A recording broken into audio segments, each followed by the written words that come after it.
Hello friends. आज हम chapter start कर रहे हैं जिसका नाम है लाइंस एंड एंगल्स। तो सबसे पहले हम बेसिक से स्टार्ट करेंगे। लाइन से भी पहले जाते हैं, देखते हैं कि what is a point. Point क्या होता है? पॉइंट आप प्रैक्टिकल लाइफ में अगर आपको एग्जांपल दूं तो जैसे आपका पेन है, पेन की जो निब है, पेन की जो निब का टिप है, एकदम tip point, that is a point, that is an example of a point.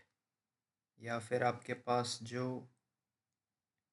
Compass होता है, you all must have a compass in your geometry box, जिसको प्रकार बोलते हैं हिंदी में।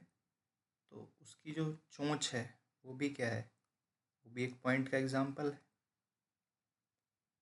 तो जब आप बहुत सारे पॉइंट्स, बहुत सारे से मेरा मतलब है इनफाइनाइट पॉइंट्स, जैसे ये पॉइंट, ये पॉइंट, ये पॉइंट, ये पॉइंट, और इन पॉइंट्स की खास बात क्या है? इनकी कोई लंबाई चौड़ाई नहीं होती है। ठीक है। जब आप ऐसे बहुत सारे इनफाइनाइट पॉइंट्स को अरेंज करेंगे और उससे कोई एक स्ट्रेट पाथ बनेगा। ठीक है, जैसे मैंने ये सारे पॉइंट्स को जोड़ा और एक स्ट्रेट पाथ यानी एक सीधा रास्ता बन गया जो दोनों तरफ, इस तरफ भी और दूसरी तरफ भी, कहीं तक भी जा सकता है।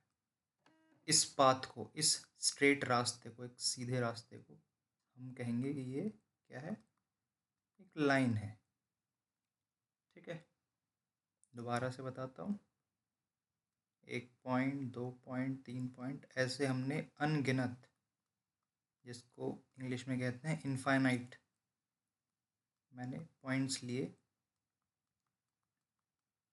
ठीक है, और मैंने उनको जोड़ के जो एक सीधा रास्ता, एक straight path, straight and continuous path, यानी सीधा और एक लगातार रास्ता बना दिया, जो कि दूसरी तरफ, एक तरफ इस तरफ और एक दूसरी तरफ कहीं तक भी जा सकता है। मतलब उसकी कोई लंबाई फिक्स नहीं है, तो उसे हम क्या कहते हैं?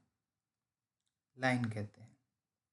अब इसी लाइन में से मैंने एक इसका टुकड़ा ले लिया, मान लेते हैं यहाँ से यहाँ तक। तो कैसा दिखेगा वो? इस तरह का दिखेगा कुछ। ये जो मैं ऐसे कर रहा हूँ ये है इसका एंड पॉइंट है। यहाँ पे मैंने क्या किया है? लाइन की तो लंबाई फिक्स नहीं थी, लेकिन मैंने उसका एक टुकड़ा लिया जिसकी लंबाई मैंने फिक्स रखी है। तो इस लाइन के टुकड़े को, जिसकी लंबाई फिक्स है, उसे हम कहते हैं लाइन सेगमेंट। क्या कहते हैं हम? Line segment. सेगमेंट का मतलब ही होता है टुकड़ा या फिर हिस्सा। तो ये लाइन सेगमेंट किसका हिस्सा है? लाइन का हिस्सा है। ठीक है। अब एक चीज़ होती है रे। तो रे क्या है देखते हैं अभी हम। इसे हम मिटा देते हैं।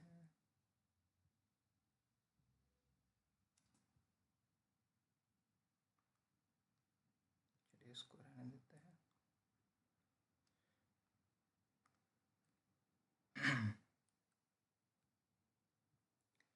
रे, रे क्या है? जैसे अभी ये एक लाइन थी, इसका दोनों एंड पॉइंट, दोनों तरफ इसका कोई एंड नहीं था। जैसे ये इस तरफ नो एंड है, मतलब कोई एंड नहीं, कहीं पर भी कोई अंत नहीं है इस लाइन का, ये कहीं तक भी आगे बढ़ सकती है। ऐसे ही इस तरफ। लेकिन अगर मैं ऐसा कह दूं, इस लाइन का एक पॉइंट फिक्स हो गया, मान लीजिए ये पॉइंट मैंने फिक्स कर दिया, और दूसरी तरफ ये कहीं तक भी जा सकती है, इस तरफ कहीं तक भी जा सकती है, लेकिन इस तरफ कहीं और नहीं जा सकती, यहाँ से ये स्टार्ट हो रही है। तो ऐसे स्ट्रक्चर को हम कहते हैं रे। यानी कि इसका क्या होता है? एक स्टार्टिंग स्टार्टिंग पॉइंट कह लीजिए या एंड पॉइंट कह लीजिए, एक फिक्स होता है, ठीक है। एक पॉइंट फिक्स होता है यहाँ पे जहाँ से ये स्टार्ट हो रही है, दूसरी तरफ ख़त्म होने का कोई पॉइंट नहीं है, ठीक है। तो इसको हम रे कहेंगे। इसका उदाहरण क्या हो सकता है? एग्जाम्पल के लिए क्या उदाहरण हो सकता है इसका? जैसे मान लीजिए सूरज है, ठीक है। सूरज सुबह उगता है, ठीक है। तो सूरज से आने वाली जो किरणें हैं, ये हम तक जो आती हैं, ये किस तरह का फॉर्म है इनका? क्या ये लाइन है, लाइन सेगमेंट है, या फिर रे है? अभी तक जो हमने पढ़ा है उसके आधार पे आप क्या कहोगे?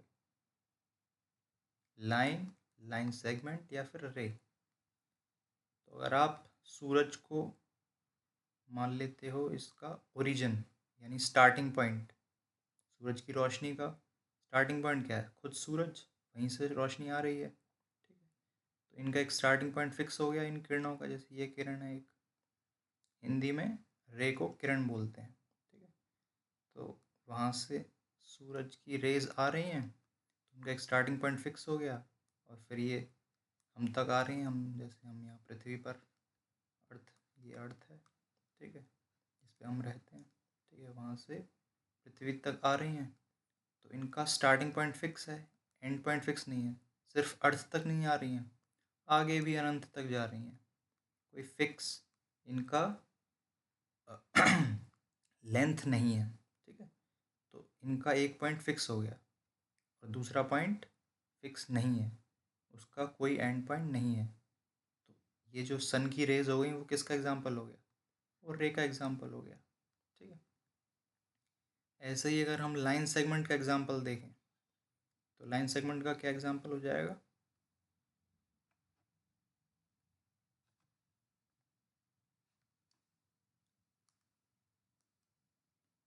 लाइन सेगमेंट का एग्जांपल क्या हो जाएगा? लाइन सेगमेंट का एग्जांपल हो जाएगा बहुत सारी चीज़ें। जैसे सपोज कीजिए आप जिस नोटबुक पे लिखते हो, ठीक है, उसकी जो ये एज है, ये जो एज होती है, किनारा जो होता है, वो लाइन सेगमेंट का एग्जांपल है, ठीक है। आप जिस बेंच पे बैठते हो, ठीक है, ये सपोज करो ये आपका डेस्क है जिस पे आपने बुक्स रखी हुई हैं अपनी, ठीक है, बुक्स, नोटबुक, साइड में उसके बेंच होगा जिस पे आप बैठोगे। तो चाहे बेंच की एज हो या डेस्क की एज हो जिस पे आपने अपना बैग या फिर नोटबुक रखी हुई है, वो सब क्या है?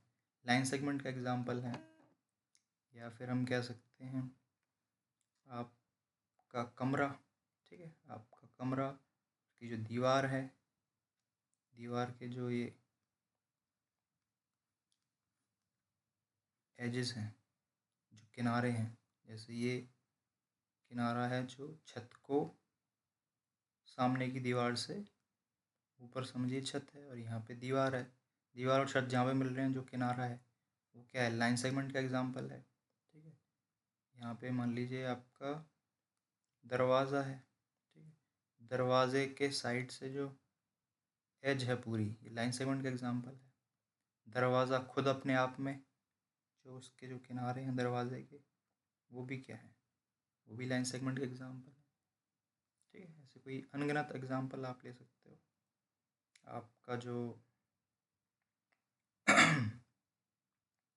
सपोज कीजिए आपका फ़ोन है, ठीक है, फ़ोन, फ़ोन की जो एजेस हैं वो भी लाइन सेगमेंट का एग्जांपल है, ठीक है, ये एज, ठीक है।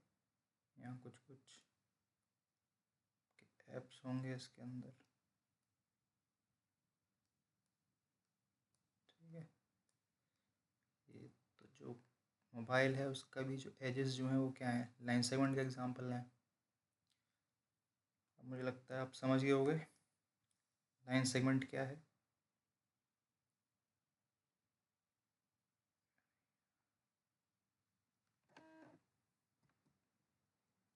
लाइन सेगमेंट क्या होता है, लाइन क्या होती है, ठीक है, और पॉइंट भी हमने समझा, ठीक है। अब आते हैं एंगल पे, ठीक है। ये कॉम्प्लीमेंट्री एंगल पढ़ने से पहले समझते हैं कि एंगल क्या होता है, कैसे बनता है एंगल। तो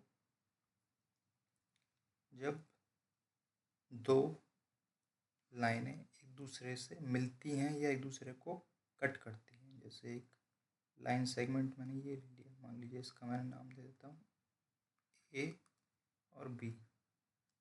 अच्छा, मैं बताना भूल गया, अगर एक लाइन सेगमेंट है उसको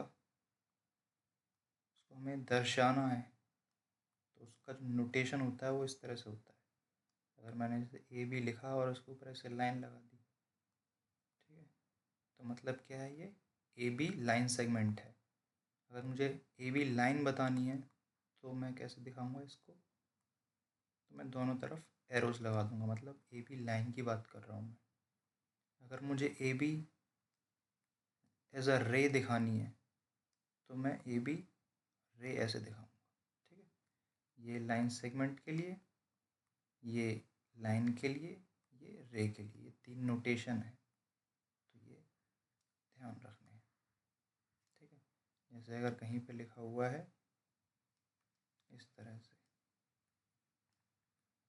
उससे क्या पता चलेगा कि ए बी एक लाइन है। अगर सिर्फ ऐसे बना हुआ है तो मतलब ए बी एक लाइन सेगमेंट है। तो जब दो लाइन सेगमेंट्स या दो लाइंस या दो रेज क्या करती हैं, एक पॉइंट पे मिलती हैं या फिर एक दूसरे को कट करती हैं, तो वहाँ पर एंगल बनता है। जैसे मैंने एक लाइन सेगमेंट लिया ए बी, ठीक है, और एक दूसरा ले लेते हैं ए सी, ठीक है। तो ए बी लाइन सेगमेंट और ए सी लाइन सेगमेंट एक पॉइंट जिसका नाम है पॉइंट ए, वहाँ पर मिल रहे हैं, तो एंगल का फॉर्मेशन होगा, एंगल बनेगा। कहाँ पर बनेगा एंगल, ये जो इनके बीच में है ये एंगल है, यानी दो लाइन सेगमेंट्स के बीच के झुकाव को, के बीच के टर्न को, ठीक है, हम क्या कह देते हैं, एंगल कह देते हैं, ठीक है। इसको दिखाने का तरीका क्या है,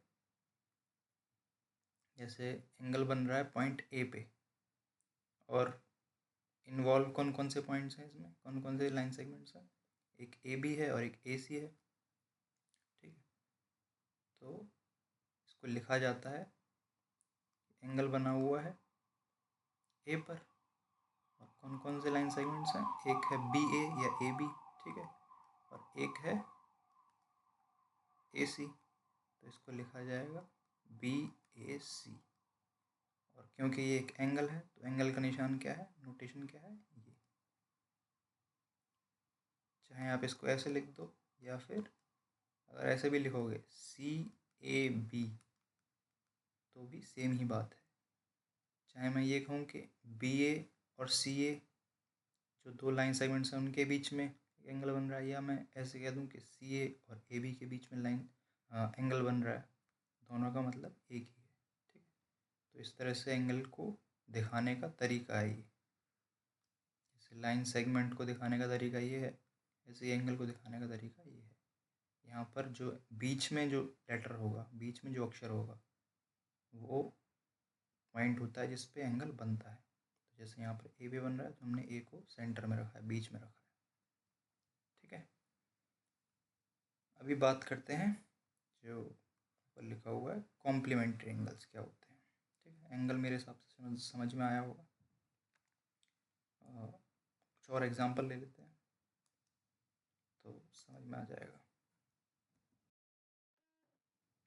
रियल लाइफ कुछ एग्जांपल्स देख लेते हैं समझने के लिए। जैसे एक क्रिकेट का एग्जांपल देते हैं आप लोगों को। जैसे मान के चलिए ये मैंने पिच बना दी, ठीक है, जो कि 22 यार्ड्स की होती है। इसमें इधर समझिए बॉलर है, इधर है बैट्समैन, बॉलर ने बॉल फेंकी, ठीक है, बॉल ने यहाँ पे टिप लिया, ठीक है। अब ये बॉलर है स्पिन बॉलर, तो स्पिन बॉल कराएगा तो बॉल क्या होगी, टर्न होगी, ठीक है। बॉल को समझिए, अगर स्पिन नहीं होती तो सीधा जाना था, ठीक है, लेकिन अब बॉल क्या हुई, टर्न हुई, टर्न हुई, समझिए बैट्समैन के लेफ्ट साइड में बॉल गई इधर, ठीक है। तो बॉल ने यहाँ पे टिप लिया, उसके बाद अगर बॉल टर्न नहीं लेती तो इस तरफ जाती, बट बॉल ने चूँकि टर्न ले लिया तो ये इस तरफ गई। तो जहाँ जाती और जहाँ एक्चुअल में गई, असलियत में गई, उनके बीच का जो ये फासला है, ठीक है, ये जो टर्न है, इसको दिखाने के लिए भी हम एंगल का ही यूज़ करते हैं। ये यहाँ पर एक एंगल बन रहा है, कितने डिग्री का बन रहा है, क्या बन रहा है, वो हम आगे सीखेंगे, ठीक। तो ये एंगल का यूज़ है एक स्पोर्ट के अंदर, एक खेल के अंदर, ठीक है। तो वैसे ही बहुत सारी जगह एंगल का इस्तेमाल होता है प्रैक्टिकल लाइफ में। जैसे फॉर एग्ज़ाम्पल मान के चलिए आपकी घड़ी है, ठीक है, दीवार घड़ी है या हाथी घड़ी है, यहाँ 12 लिखा होता है, 6, 9 और 3, ठीक है। अब इसमें मान लीजिए जो मिनट की सुई है वो यहाँ पर है, ठीक है, और जो घंटे वाली सुई है वो इधर की तरफ इशारा कर रही है। आपसे पूछ लिया जाएगा भाई इनके बीच में क्या रिलेशन है, मतलब कितना कितना टर्न है, तो वो भी हम जिसकी मदद से बताएंगे वो क्या है, एंगल का इस्तेमाल करना पड़ेगा, या एंगल बनेगा इस केस में, ठीक है, क्योंकि यहाँ पे भी दो रेज हैं। ये जो आपकी दो सुइयाँ हैं वो किसका काम कर रही हैं, रेज कह लीजिए या लाइन सेगमेंट कह लीजिए, उनका काम कर रही हैं।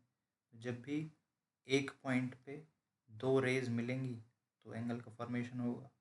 मान लीजिए घंटे वाली सुई यहाँ होती तो कुछ एंगल बनता इधर, ठीक है, इधर होती तो इधर कुछ एंगल बनता, ठीक है। अच्छा, आगे बढ़ने से पहले ये भी समझ लीजिए कि जैसे मैंने ये एंगल बनाया, इसको मान लेते हैं, मैंने नाम दे दिया बी, इसको नाम दे दिया सी और इसको नाम दे दिया डी। तो जहाँ पर ये एंगल है और इन दो रेज के मिलने का जो पॉइंट है बी, ये जो मीटिंग पॉइंट है, यानी ये जो कॉर्नर है, जो कोना है, उसको वर्टेक्स कहा जाता है, ठीक है। ये इस एंगल का वर्टेक्स है। और ये जो साइड्स कह रहा हूँ जिसको मैं, जिसको या फिर रेज कह रहे हैं हम, बी सी एक रे है और बी डी एक रे है, जिनको मिलने से एक एंगल बन रहा है यहाँ पे। तो बी सी जो है इसको इस एंगल की आर्म कहा जाता है, आर्म, ARM, ठीक है। तो ये हमें ध्यान रखना है, बी सी एक आर्म है, ऐसे ही बी डी भी एक आर्म है, ठीक है। तो एक एंगल के अंदर दो आर्म्स होती हैं और एक वर्टेक्स होता है, ठीक है। तो यहाँ पे एंगल सी बी डी, इसको कैसे लिखेंगे, angle C B D, C B D के अंदर जो पॉइंट बी है वो क्या है, वर्टेक्स है, बी सी और बी डी क्या है, आर्म्स हैं इस एंगल की, ठीक है। अभी हम देखते हैं जो हमारी हेडिंग थी इस स्लाइड की, कॉम्प्लीमेंट्री एंगल्स क्या होते हैं, ठीक है, कॉम्प्लीमेंट्री एंगल्स।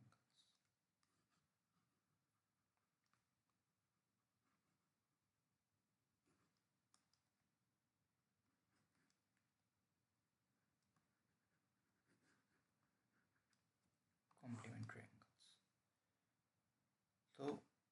एंगल्स की बात हो रही है पहली बात तो, यानी एक से ज़्यादा एंगल्स की बात हो रही है यहाँ पे। बेसिकली दो एंगल्स की बात हो रही है। दो एंगल्स कब वो कॉम्प्लीमेंट्री कहा जाता है उसके बारे में ये टॉपिक। मान लीजिए ये एक एंगल है, ठीक है। एंगल को नापते हैं किस में है, नापने के वैसे कई यूनिट्स होते हैं। अभी हम आपकी क्लास में सिर्फ एक ही पढ़ेंगे जिसका नाम है डिग्री, यानी एंगल को हम डिग्री में नापते हैं, इतना ही समझ लीजिए बस, ठीक है। जैसे लंबाई को हम मीटर में या किलोमीटर में नापते हैं, ठीक है, नापते हैं ना, मीटर या किलोमीटर में। कोई लिक्विड होता है तो उसको लीटर में नापते हैं, है ना। ऐसे ही एंगल होता है तो उसको हम डिग्री में नापते हैं। तो एक एंगल है, मान लीजिए इसकी डिग्री है, मान लीजिए 70 डिग्री है ये, ठीक है। डिग्री को दिखाते कैसे हैं, एक ऐसे छोटा सा ये गोला बना देते हैं यहाँ पे, तो ये बन जाता है डिग्री का निशान, ठीक है। एक दूसरा एंगल है,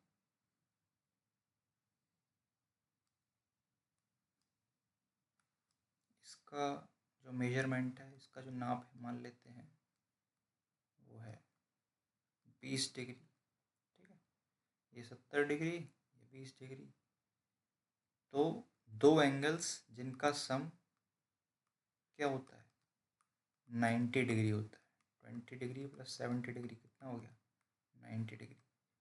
जब भी ऐसा होगा कि दो एंगल्स का सम, उनको जोड़ने पर 90 डिग्री आ रहा है, तो उन दोनों एंगल्स को हम कॉम्प्लीमेंट्री एंगल्स बोल देंगे। जैसे अगर मैं इसका नाम दे दूँ एक्स वाई जेड, इसको क्या देते हैं पी क्यू आर, तो एंगल के रूप में कैसे लिखेंगे इसको, एंगल का निशान बनाएंगे, फिर लिख देंगे एक्स वाई जेड, वाई बीच में क्योंकि एंगल बी वाई पे बन रहा है ना। ऐसे ही इसको दूसरे वाले को कैसे लिखेंगे, एंगल पी क्यू आर। तो एंगल एक्स वाई जेड और पी क्यू आर क्या है, कॉम्प्लीमेंट्री एंगल्स हैं, क्योंकि इन दोनों का जोड़ 90 डिग्री बन रहा है, ठीक है। कुछ और एग्जांपल से समझते हैं।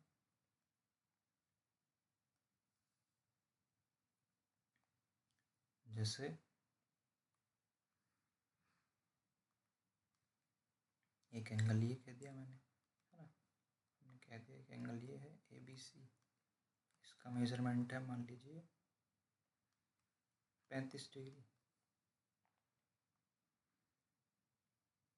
दूसरा एंगल है ये, ठीक है, इसका मेजरमेंट है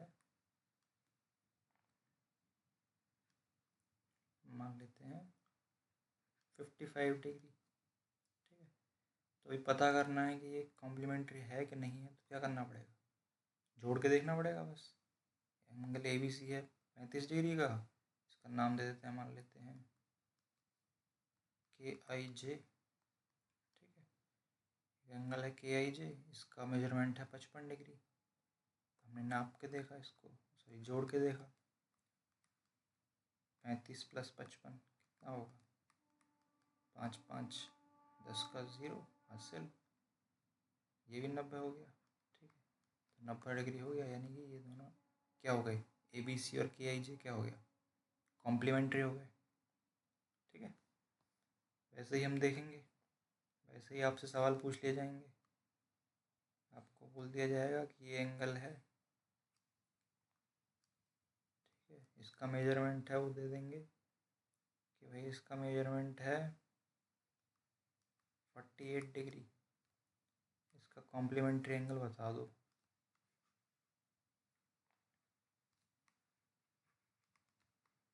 कॉम्प्लीमेंट्री एंगल क्या होगा ये बता दें, पूछ लेंगे कॉम्प्लीमेंट्री एंगल, ठीक है।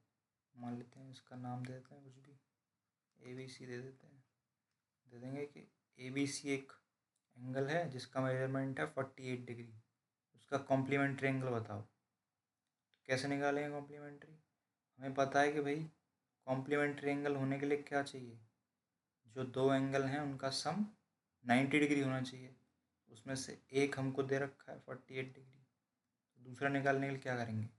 90 में से माइनस कर देंगे।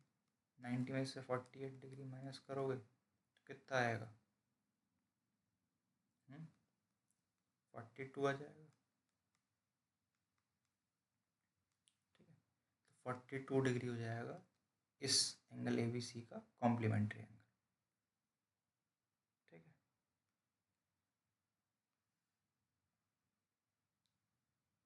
आई होप समझ में आ गया होगा। ऐसे ही एक और कॉन्सेप्ट है, एक और टर्म आती है आपके सिलेबस में, इसका नाम है सप्लीमेंट्री एंगल्स।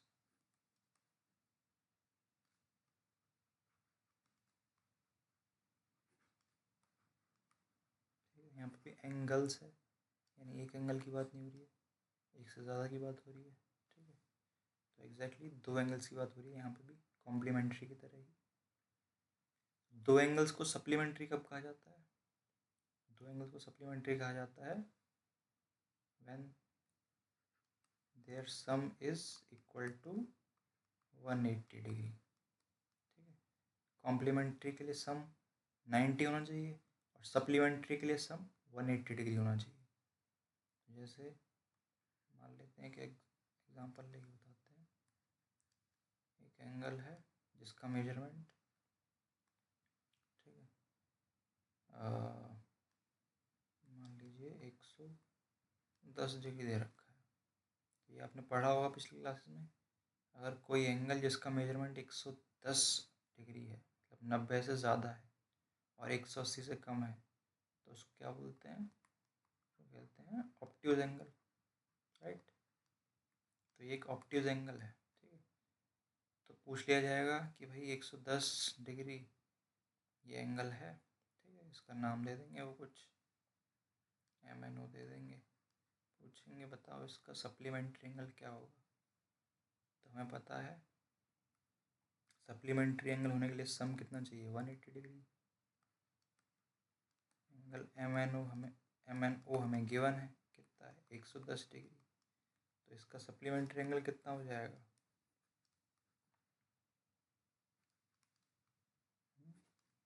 कितना हो जाएगा, कैसे निकालेंगे? कि भाई टोटल है 180, उसमें से एक हमको पता है, तो जो पता है उसको हम माइनस कर देंगे उसमें से, टोटल में से। 110 में से 110 घटाएंगे आप, तो कितना आ जाएगा? 70 डिग्री।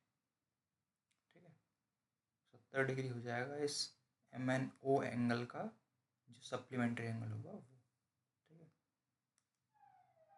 सवाल अलग अलग तरीके के बन सकते हैं, ऐसा भी पूछ सकता है भाई, वो ऐसे फिगर बना के दे दे आपको। ठीक है, कि भाई एक एंगल है, ये नाम दे दिया इसका, कुछ कुछ कुछ भी दे दीजिए इसको,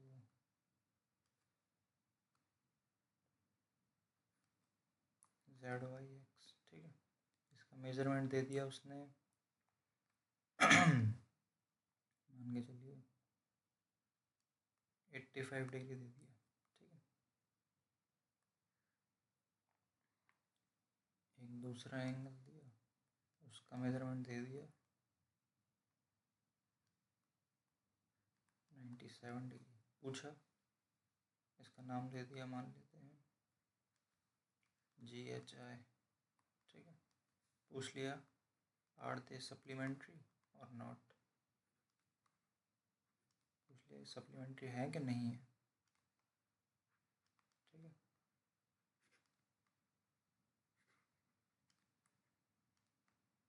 इसे पूछा जा सकता है। सप्लीमेंट्री हैं कि नहीं है कैसे पता करेंगे? दोनों को जोड़ के देख लेंगे। ठीक है, देखेंगे कैसे? ZYX प्लस एंगल GHI, ठीक है, इज इक्वल्स टू ZYX कितना है? 85 डिग्री है, प्लस GHI कितना है? 97 डिग्री है। दोनों को जोड़ेंगे कितना आएगा? 7 और 5 12, कैरी का 1, जाएगा आपका 182 डिग्री। लेकिन सप्लीमेंट्री होने के लिए कितना चाहिए? 180 चाहिए। ये तो 180 नहीं है, ये इक्वल टू नहीं है किसके? 180 के। जब 180 इक्वल नहीं है मतलब कि ये एंगल सप्लीमेंट्री नहीं होंगे। Hence angle ZYX and angle GHI are not supplementary angles. ठीक है, ये हम कंक्लूड कर सकते हैं। ठीक है, उसके आगे क्या है टॉपिक आपका? फिर है एडजेसेंट एंगल्स। ठीक है, तो एडजेसेंट एंगल्स क्या है? इसमें भी एंगल्स। ठीक है, तो जैसे मैं एक पिक्चर ड्रॉ करता हूँ, आप बताइएगा क्या है इसमें।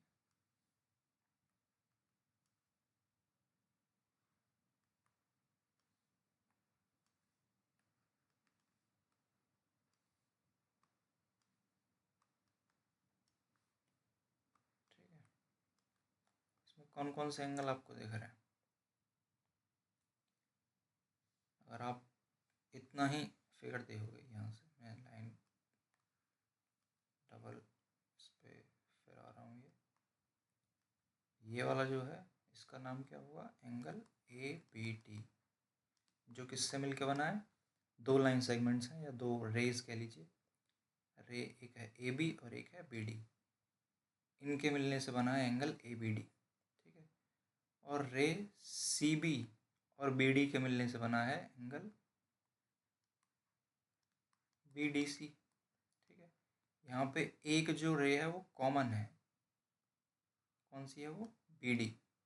ये वाली जो रे है ये क्या है? कॉमन है दोनों एंगल्स के अंदर। BD तो कॉमन है ना, मतलब दोनों के अंदर आ रही है ना, दोनों एंगल्स के अंदर। इसको बोलते हैं कॉमन आर्म। ठीक है, अभी थोड़ी देर पहले मैंने बताया था ना, एंगल्स के अंदर क्या होता है? एक वर्टेक्स होता है, तो ये जो है ये कॉमन वर्टेक्स है। ये वर्टेक्स B वर्टेक्स जो है, पॉइंट B पे जो है वो क्या है? कॉमन वर्टेक्स है। तो जब दो एंगल्स का क्या होता है? वर्टेक्स कॉमन होता है। तो जैसे यहाँ पे एंगल ABD और एंगल DBC, दोनों एंगल्स का वर्टेक्स क्या है? कॉमन है, सेम है। ठीक है, कॉमन वर्टेक्स है। और एक आर्म भी कॉमन है, BD जो है कॉमन है, दोनों के अंदर आ रही है। ठीक है, तो ऐसे एंगल्स को हम क्या कहते हैं? Adjacent angles. दो एंगल्स जिनके अंदर एक कॉमन आर्म है और एक कॉमन वर्टेक्स है, तो वैसे एंगल्स को हम क्या कहते हैं? एडजेसेंट एंगल्स कहते हैं। तो इस केस में एंगल ABD और BDC एडजेसेंट एंगल्स हैं। ठीक है, एडजेसेंट जो वर्ड है इंग्लिश का, इसका मतलब होता है अगल बगल के। तो अगल बगल के एंगल है ना ये, तो इनके बीच में कोई गैप तो है नहीं। ठीक है, जैसे पड़ोसी हैं, दो पड़ोसी हैं, ठीक है, और अपनी घर की बाउंड्री शेयर कर रहे हैं, मतलब उनके बीच में एक ही दीवार है, बीच में और कोई पड़ोसी नहीं है। ठीक है, यहाँ पे एक घर है, यहाँ दूसरा घर है, और बीच में सिर्फ दीवार है जो कॉमन है। ठीक है, तो उनको नेबर्स कह देते हैं। ठीक है, ऐसे एंगल की भाषा में एडजेसेंट कहते हैं, एडजेसेंट एंगल्स। अभी नेक्स्ट टॉपिक क्या है? Linear pair. लीनियर पेयर, पिछले दो हमने जो टॉपिक पढ़े, एडजेसेंट एंगल्स और सप्लीमेंट्री एंगल्स, उन दोनों का ही जोड़ कह लीजिए। Linear pair is equals to ऐसे एंगल्स जो एडजेसेंट भी हैं, ठीक है, प्लस सप्लीमेंट्री भी हैं।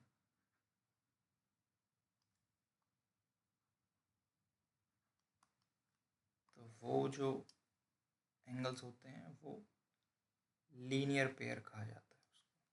ठीक है, कैसे? सप्लीमेंट्री होने के लिए क्या है कंडीशन है? कि दोनों जो एंगल्स हैं, जैसे मैं एक एंगल लूँ, ये मैंने लिया एक एंगल, ठीक है, इसका मेजरमेंट मान लीजिए 120 डिग्री है, तो इसका सप्लीमेंट्री एंगल क्या होगा? 60 डिग्री का होगा। ठीक है, तो वो एंगल मैंने ऐसे बना दिया। ठीक है, 60 डिग्री हो गया, 120 डिग्री हो गया।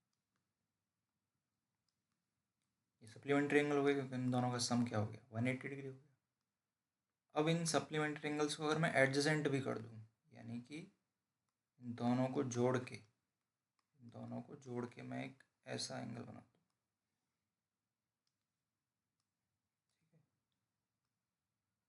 इस तरह से इसका ये वाला पार्ट हो जाएगा 120 डिग्री और इसका ये वाला पार्ट हो जाएगा 60 डिग्री।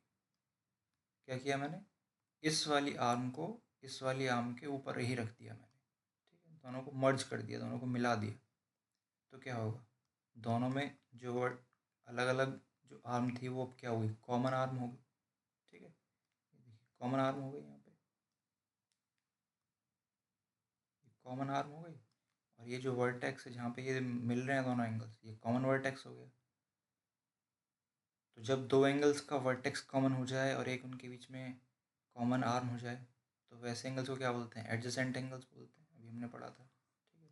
और इन दोनों का सम क्या है, 180 डिग्री है, तो ये सप्लीमेंट्री भी है। तो जब दोनों क्वालिटी आ जाएंगी, दोनों फीचर आ जाएंगे कि वो एडजेसेंट एंगल्स भी हैं और वो सप्लीमेंट्री एंगल्स भी हैं, तो मिलके वो बनाते हैं लीनियर पेयर, ठीक है।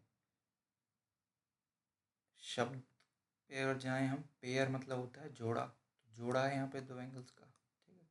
और लीनियर मतलब एक लाइन पे, तो लीनियर पेयर के अंदर क्या होगा, एक लाइन होगी, एक सीधी लाइन है, देखिए यहाँ पे, ठीक है। एक सीधी लाइन के ऊपर जब दो एंगल्स होते हैं जिनका सम 180 डिग्री होता है, उनके बीच में एक कॉमन आर्म होती है, ठीक है, वो बनाते हैं लीनियर पेयर। अब ये ज़रूरी नहीं कि ऐसा ही हो हमेशा, देखने में ये ऐसा भी हो सकता है, ठीक है। दोबारा से बना देता हूँ मैं,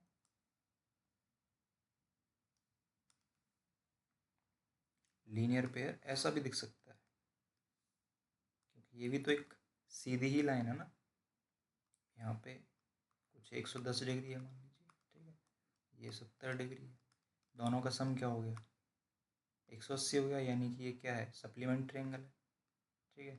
और इनके बीच में कॉमन आर्म है, एक कॉमन वर्टेक्स है, ठीक है।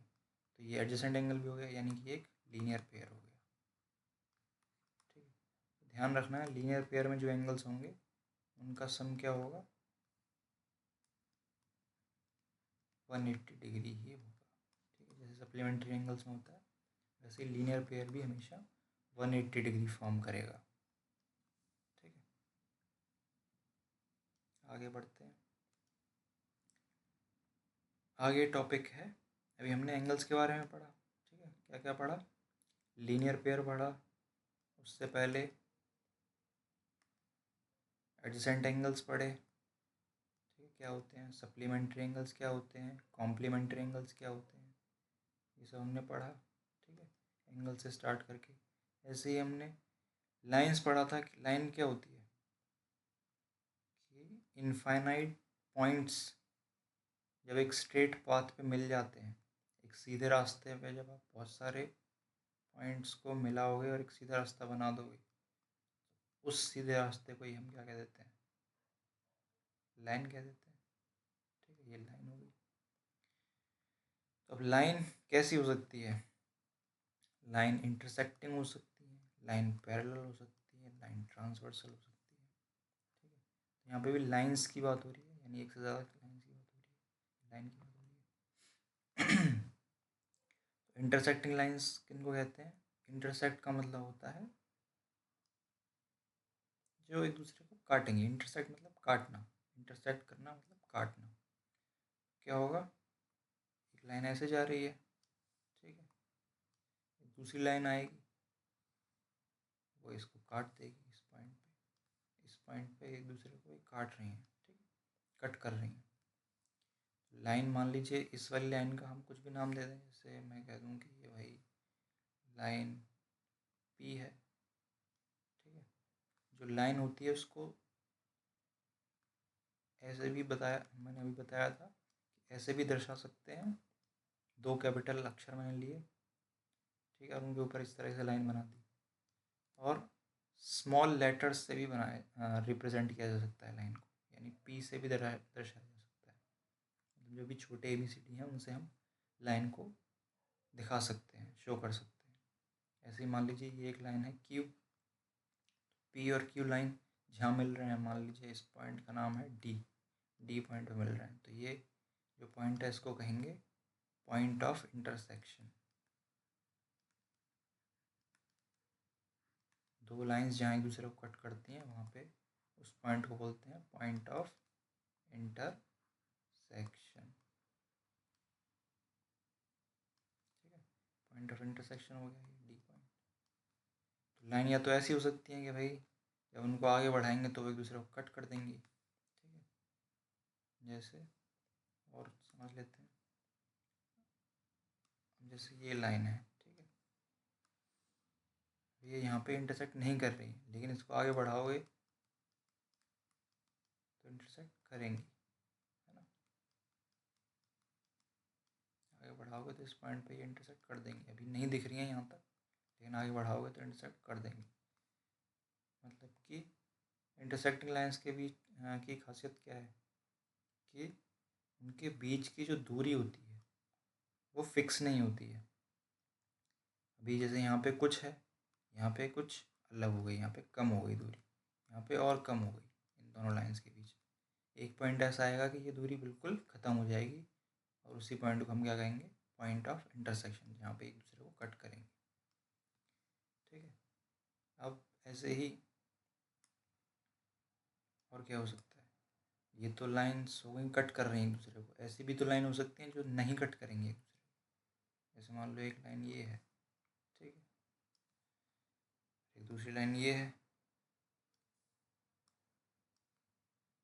अगर ऐसा हो कि इनके बीच की जो दूरी है वो हर जगह पे फिक्स ही रहे, मतलब कि न कम हो न ज़्यादा हो, न तो बढ़े न घटे, ये जो दूरी है मान के चलिए अगर ये हर जगह पे इन दोनों के बीच में बराबर रहती है तो क्या होगा, ये कभी एक दूसरे को कट करेंगे ही नहीं। इनको कितना भी आगे बढ़ा लो, इधर बढ़ा लो, ठीक है, चाहे इधर बढ़ा लो, इस पेज से आप बाहर निकल जाओगे, आगे भी बढ़ाओगे तो भी ये एक दूसरे को कट नहीं करेंगी।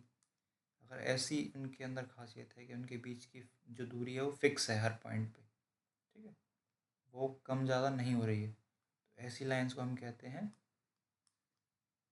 Parallel lines. ठीक है, क्या कहते हैं, पैरेलल लाइंस कहते हैं।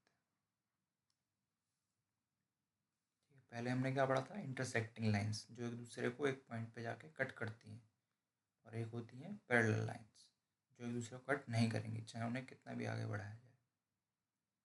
एग्जाम्पल के लिए भाई जैसे आपका स्केल है, ठीक है, स्केल होगा आपके पास, है ना, स्केल ऐसे होता है, एक तरफ उसमें सेंटीमीटर लिखे रहते हैं, ठीक है, 1 2 3 4, एक तरफ इंचेस लिखे रहते हैं, ठीक है, इस तरह कुछ। तो उसका जो ये वाला किनारा है स्केल का, जिस तरफ इंचेस लिखे हुए हैं और एक जिस तरफ सेंटीमीटर लिखे हुए हैं, दोनों के बीच की जो दूरी होती है, दोनों किनारों के बीच में दूरी फिक्स रहती है ना हमेशा हर जगह पे। ऐसा तो होता नहीं है कि यहाँ पे ज़्यादा दूरी है यहाँ कम दूरी है, बराबर रहती है वो।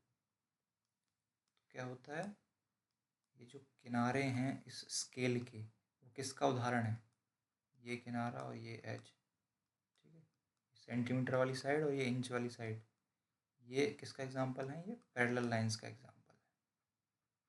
ठीक है, पैरेलल लाइंस हैं, इनके बीच की दूरी फिक्स है, उसको आगे भी बढ़ाओगे तो एक दूसरे को कट नहीं करेंगी लाइंस, है ना। ऐसे ही इंटरसेक्टिंग लाइंस का क्या उदाहरण ले सकते हैं, जैसे मान के चलो एक अपना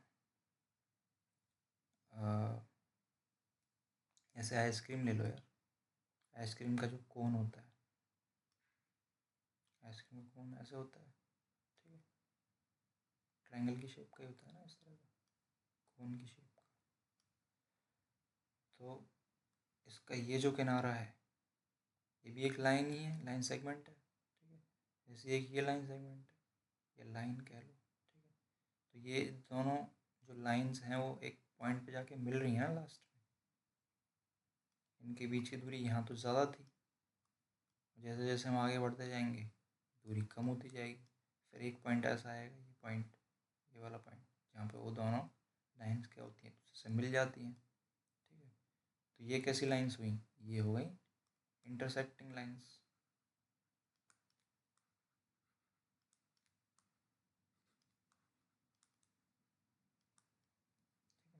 ये पैरेलल लाइंस स्केल का एग्जांपल जो था वो पैरेलल लाइंस का था।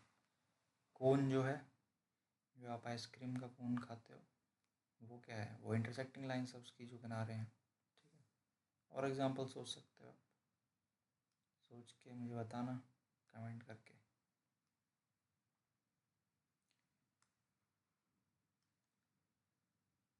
आगे एंगल्स मेड बाय ट्रांसवर्सल। अच्छा, मैं एक ट्रांसवर्सल बताना भूल गया अभी, उसके बाद देखेंगे एंगल्स मेड बाय ट्रांसवर्सल क्या है।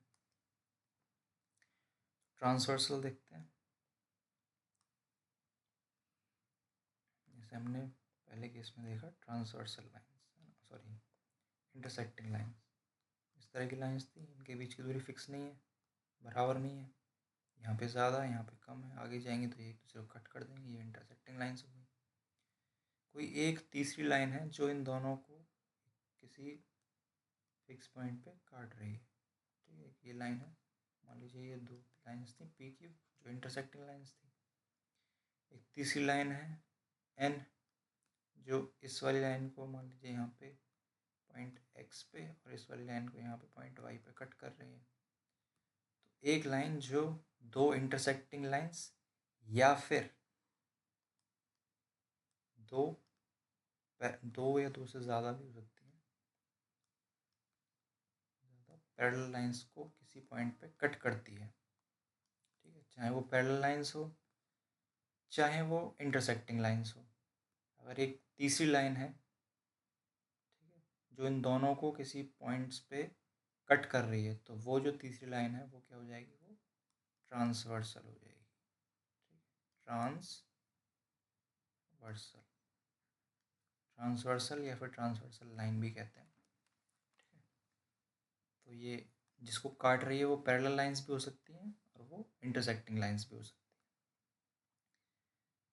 तो जैसा हमने स्टार्ट में पढ़ा था कि जब एक लाइन दूसरी लाइन को कट करती है तो वहाँ पे क्या होता है, एंगल्स बनते हैं। ठीक है, तो ऐसे ही जैसे अब हमने इस ट्रांसवर्सल ने जब इन दो इंटरसेक्टिंग लाइंस को कट किया है, इस पॉइंट पे इंटरसेक्ट किया और इस पॉइंट पे इंटरसेक्ट किया है ना, तो यहाँ पे क्या होगा, एंगल्स बनेंगे। ठीक है, तो अभी हम देखेंगे कैसे कैसे एंगल्स बनेंगे।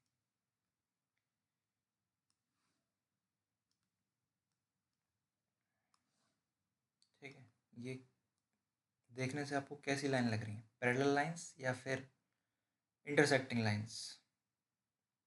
ऑब्वियस है एकदम, इंटरसेक्टिंग लाइंस है, क्योंकि इनके बीच की जो दूरी है वो फिक्स नहीं है, यहाँ पे ज़्यादा है, यहाँ पे कम है, यहाँ पे और कम है, यहाँ पे, है ना। अब एक तीसरी लाइन आती है यहाँ से इस तरह से, ठीक है, और इस लाइन को मान लेते हैं पॉइंट पी और पॉइंट क्यू पे कट कर देती है। तो क्या होगा, जब भी एक लाइन किसी और लाइन को कट करेगी तो क्या बनेगा, एंगल बनेगा। ठीक है, तो जैसे यहाँ पे लाइंस को हम नाम भी दे देते हैं, जैसे इसको मान लेते हैं ए बी, इसको एक्स वाई कह देते हैं। ये जो लाइन ट्रांसवर्सल है, ये वाली लाइन कौन सी है, ट्रांसवर्सल लाइन है।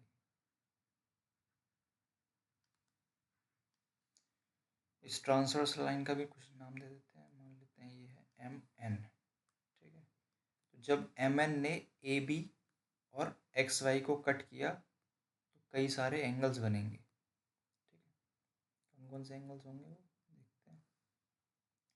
एक एंगल होगा ये, ठीक है, इसका नाम क्या हो जाएगा, कौन कौन से लाइन सेगमेंट या रेज इन्वॉल्व हैं इसमें, एक है एम पी, एक है पी बी, तो नाम क्या आ जाएगा, एम पी बी।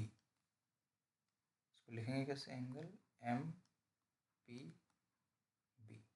ठीक है, ऐसे ही एक एंगल ये बनेगा, एक एंगल ये बना, एक एंगल ये बनेगा।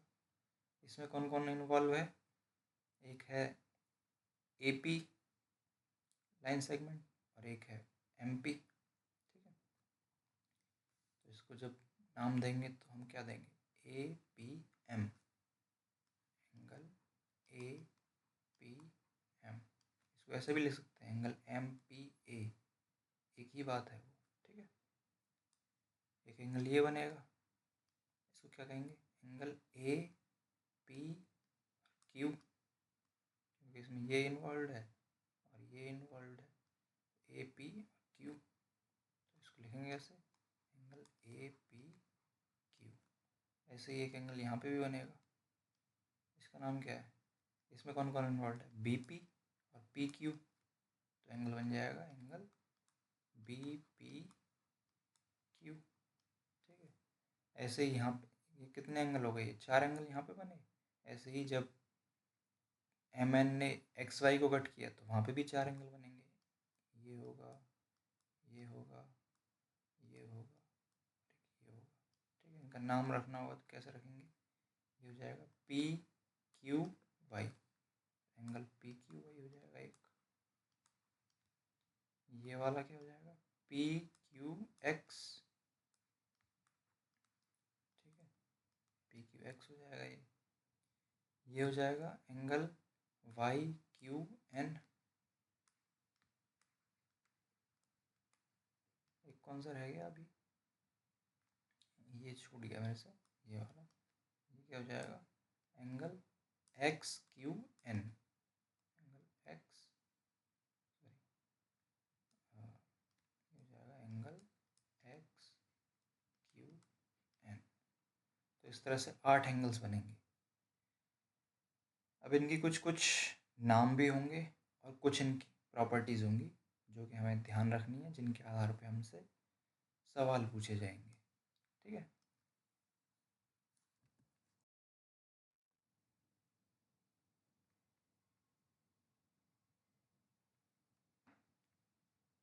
देखते हैं कि कौन कौन से तरह के एंगल्स बनते हैं। तो यहाँ पे ये जो हमारे पास 2 लाइंस हैं जिनको हम इंटरसेक्टिंग लाइंस कह रहे हैं, इनके बीच में जो एंगल्स बनते हैं, यानी एंगल ये वाला, ये वाला, ये और ये जो अंदर बनते हैं, इनको कहा जाता है इंटीरियर एंगल्स,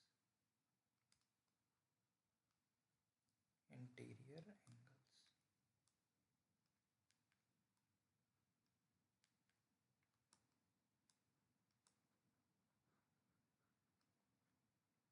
इंटीरियर एंगल्स कहा जाता है इनको, ठीक है। तो एंगल जो APQ है, एंगल APQ ये वाला, ये, ठीक है। और एंगल BPQ, एंगल BPQ, ठीक है, ये वाला। एंगल MPB यानी ये वाला, सॉरी सॉरी ये नहीं, एंगल PQY, PQY और एंगल PQX, PQX। ये जो 4 एंगल हैं, ये कौन से हैं, ये हैं अपने इंटीरियर एंगल्स, ठीक है। ये इंटीरियर एंगल्स हैं। इंटीरियर शब्द का ही मतलब क्या होता है, अंदरूनी, ठीक है। तो ये अंदर के हैं। ऐसे ही जो इन इंटरसेक्टिंग लाइंस के ऊपर हैं या उनके बाहर हैं, ठीक है। बाहर कौन कौन से हैं,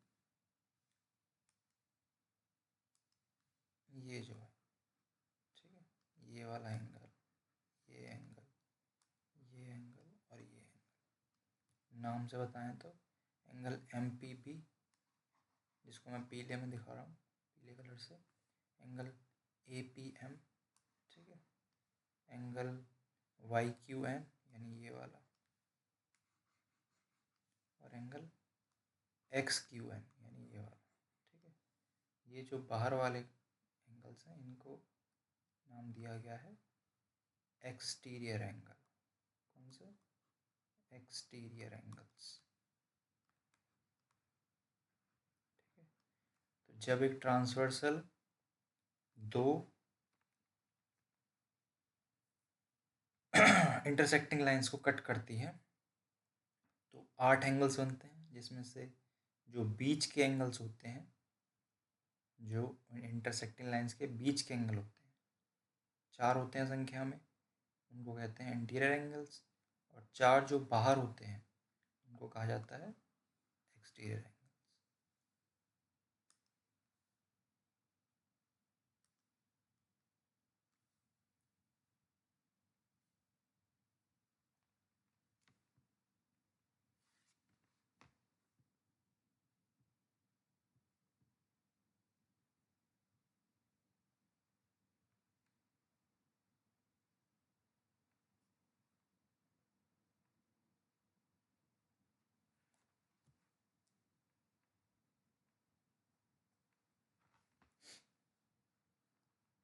आगे देखते हैं।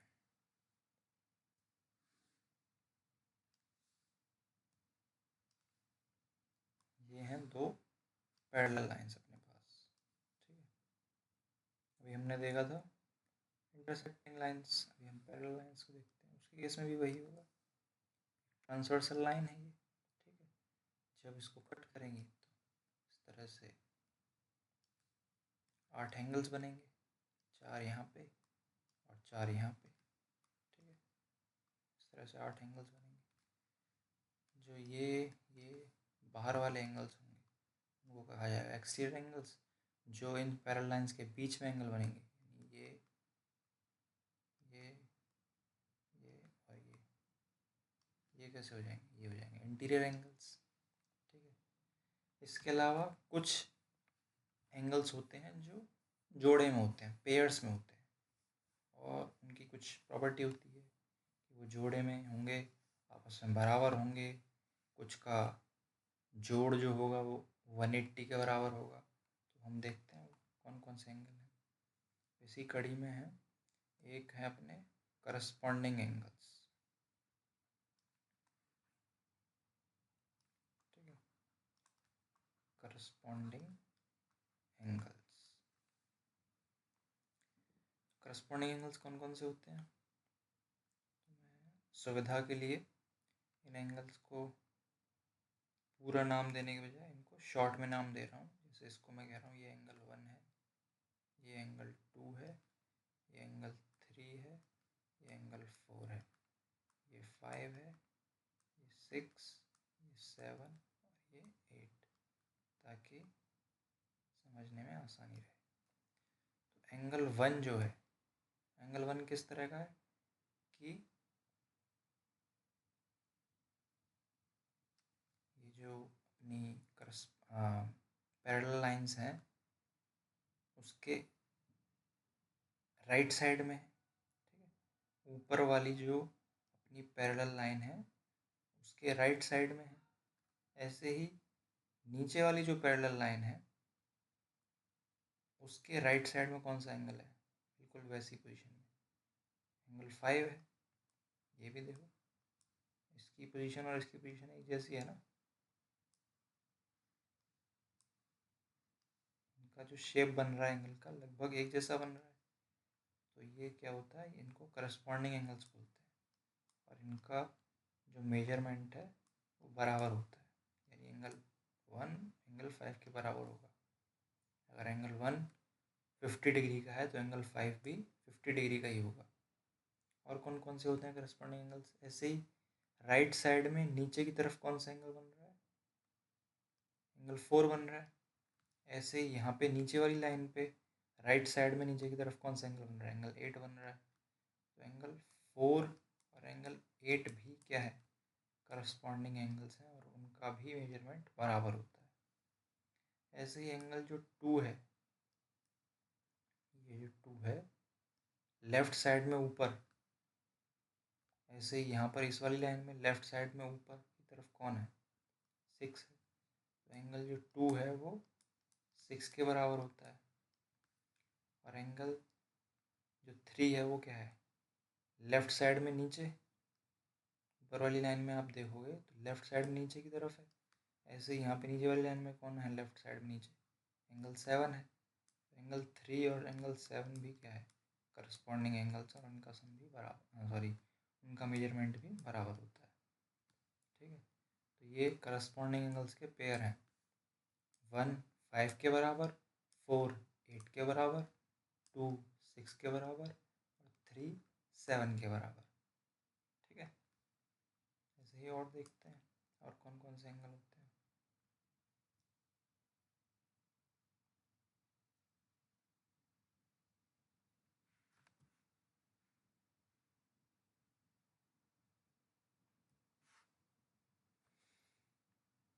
फिर से पहले लेते हैं एक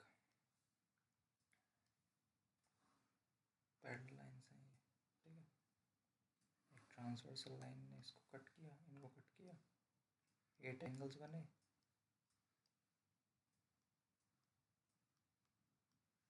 नाम दे देते हैं 1 2 3 4 और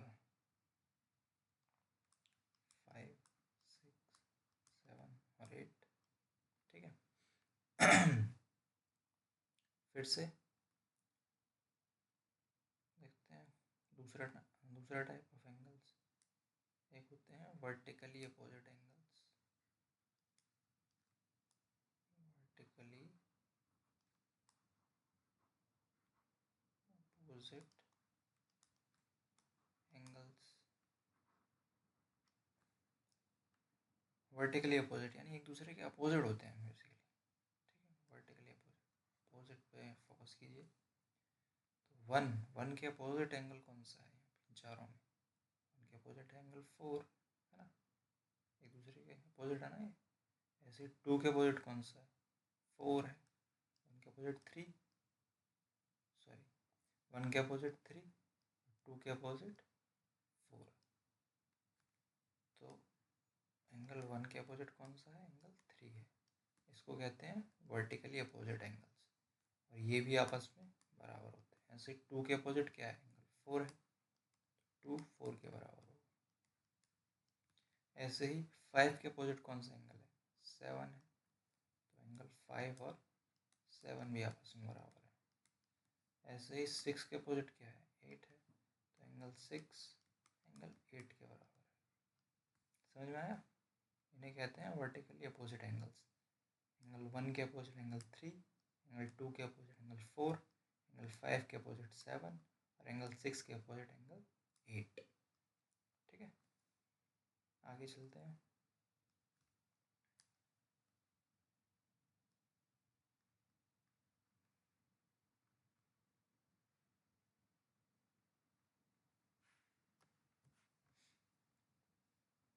फिर से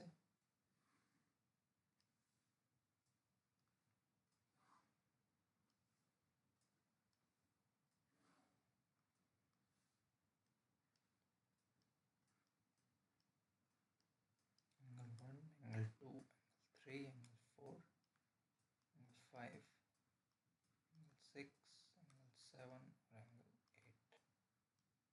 ठीक है, अब देखिए ये जो इंटीरियर एंगल्स हैं, कितने थे? 4 एंगल्स थे जो इनको इंटीरियर कहा गया है। ठीक है, जो इन पैरेलल लाइंस के बीच में बनते हैं। कौन कौन से इंटीरियर? एंगल 3 है, एंगल 4 है, एंगल 5 है और एंगल 6 है। कौन से एंगल हैं ये? Interior angles. 3 को जब 5 के साथ आप लोगे, 3 को 5 के साथ, तो इंटीरियर तो हैं ये, लेकिन इनका एक खास नाम दिया गया जब ये एक दूसरे के इस तरह से अपोजिट होते हैं, तो इसको नाम दिया गया है ऑल्टरनेट इंटीरियर। इंटीरियर तो हैं लेकिन एक तरफ से नहीं है, मतलब एक साइड से नहीं है। एक एंगल हम लेंगे लेफ्ट साइड से और एक एंगल लेंगे राइट साइड से, और एक ऊपर से लेंगे, जैसे ऊपर वाली लाइन के साथ जो टच में है, और एक नीचे वाली लाइन के साथ जो टच में है। तो एंगल 3 और 5 जैसे हमने लिया, एक लेफ्ट साइड और एक राइट साइड, एक ऊपर वाली लाइन के साथ अटैच्ड है और एक नीचे वाली लाइन के साथ। तो एंगल 3 और 5 जो है कौन से एंगल कहलाएंगे? Alternate interior angles. ठीक है, 3 और 5 हैं ऑल्टरनेट इंटीरियर एंगल्स, और ये भी आपस में बराबर होते हैं। ऐसे ही 4 क्या है राइट साइड में, 6 लेफ्ट साइड में, 4 ऊपर वाली लाइन के साथ अटैच्ड है, 6 नीचे वाली लाइन के साथ अटैच्ड है। तो एंगल 4 और 6 भी ऑल्टरनेट इंटीरियर एंगल्स हैं, और इनका भी मेजरमेंट आपस में बराबर होता है। ठीक है, 4 हो गया 6 के बराबर, 3 5 के बराबर।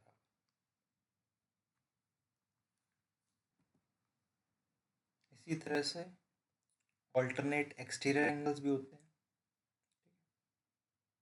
तो ऑल्टरनेट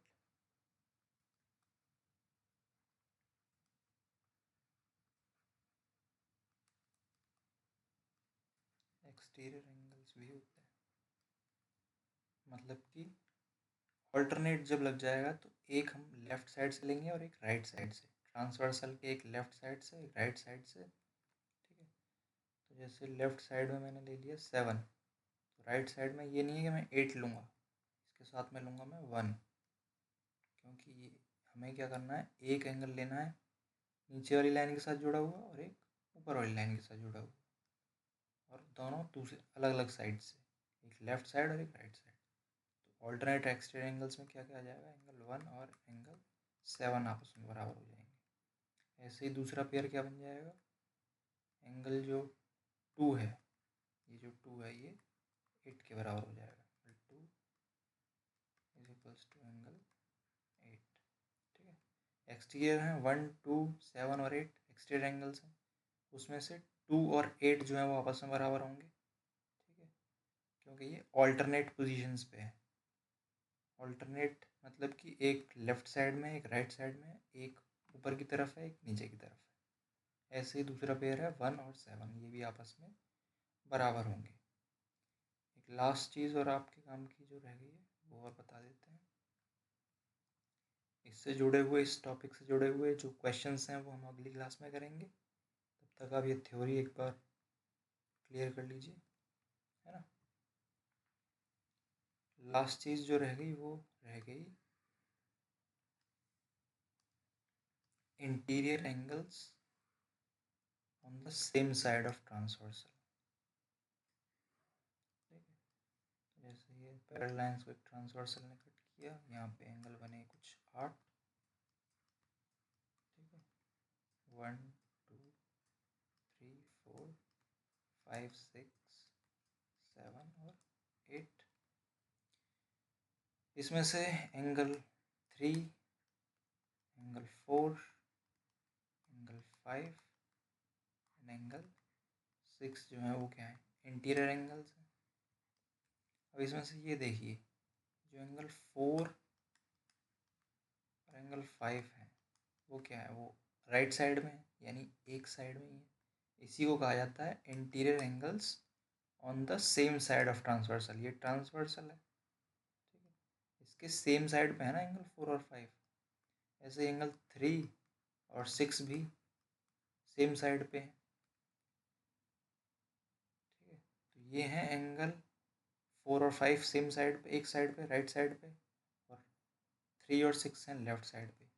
इनके साथ क्या प्रॉपर्टी होती है कि ये जो सेम साइड पे होते हैं इंटीरियर एंगल्स, उनका जो सम होता है वो सप्लीमेंट्री होता है, यानी 180 डिग्री के बराबर होता है। ऐसे ही एंगल 3 और 6 का जो सम होगा वो 180 डिग्री के बराबर होगा। क्या कहा जाता है इनको, इंटीरियर एंगल्स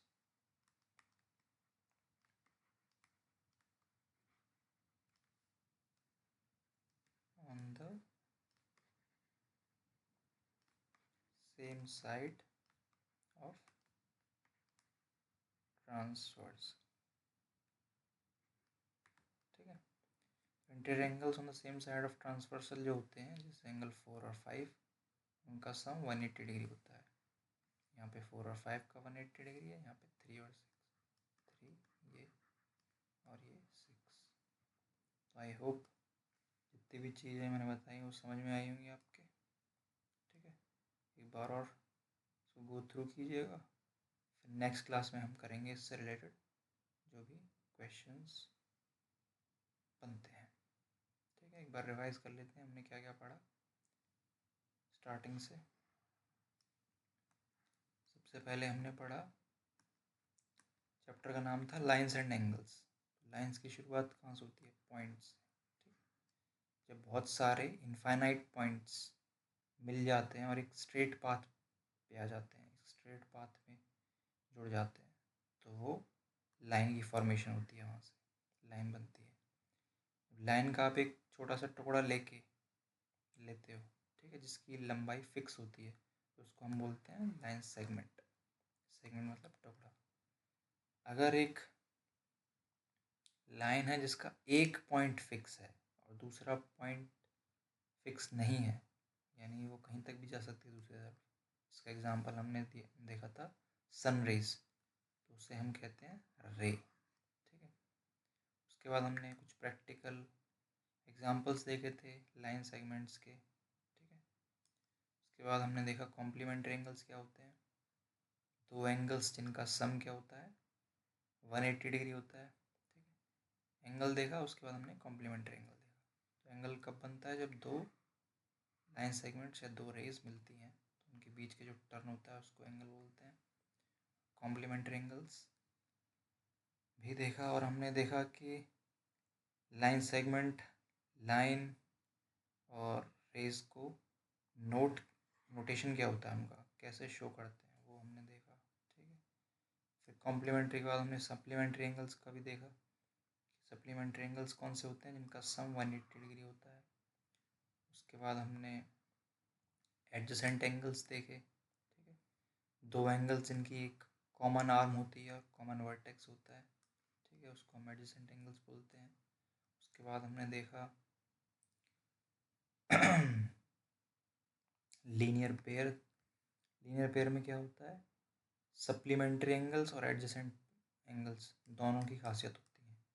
ठीक है, तो ये हमने लीनियर पेयर देखा था इस तरह से।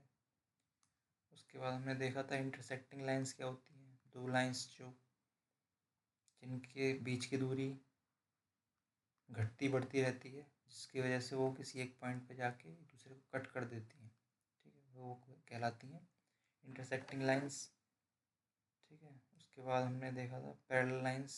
पैरेलल लाइंस का एग्जांपल देखा था आपका जो स्केल होता है, ठीक है, उसके बीच की दूरी, उसके जो किनारे होते हैं, जो एज होती है, ठीक है, दोनों जो एजेस होती हैं, जहाँ पे एक पे सेंटीमीटर और एक पे इंचेस लिखा होता है, उनके बीच की दूरी हमेशा फिक्स रहती है, तो इस वजह से उनको पैरेलल लाइंस कहा जाता है। ठीक है, मतलब वो पैरेलल लाइंस का एग्जांपल है बेसिकली। कोन हमने देखा एक इंटरसेक्टिंग लाइंस के एग्जांपल के रूप में। उसके बाद हमने देखा कि जब दो इंटरसेक्टिंग लाइंस या फिर दो पैरेलल लाइंस को एक तीसरी लाइन काटती है, तो उस तीसरी लाइन को हम ट्रांसवर्सल लाइन कहते हैं। और ट्रांसवर्सल लाइन जब काटती है तो कितने एंगल्स बनते हैं? 8 एंगल्स बनते हैं। अगर दो लाइंस को वो काट रही है तो उन 8 एंगल्स में से जो दो इंटरसेक्टिंग लाइंस के बीच में एंगल्स बनते हैं उनको हम इंटीरियर एंगल्स कहते हैं। जो बाहर की तरफ एंगल्स बनते हैं उनको एक्सटीरियर एंगल्स कहा जाता है। उसके अलावा हमने देखा कॉम्प्लीमेंट्री एंगल्स क्या होते हैं, वर्टिकली अपोजिट एंगल्स पढ़ा हमने। फिर हमने alternate interior and alternate exterior angles देखा, और एट द एंड हमने interior angles on the same side of transversal देखा। तो आज की क्लास यहीं पे ख़त्म करते हैं। Bye, see you in the next one.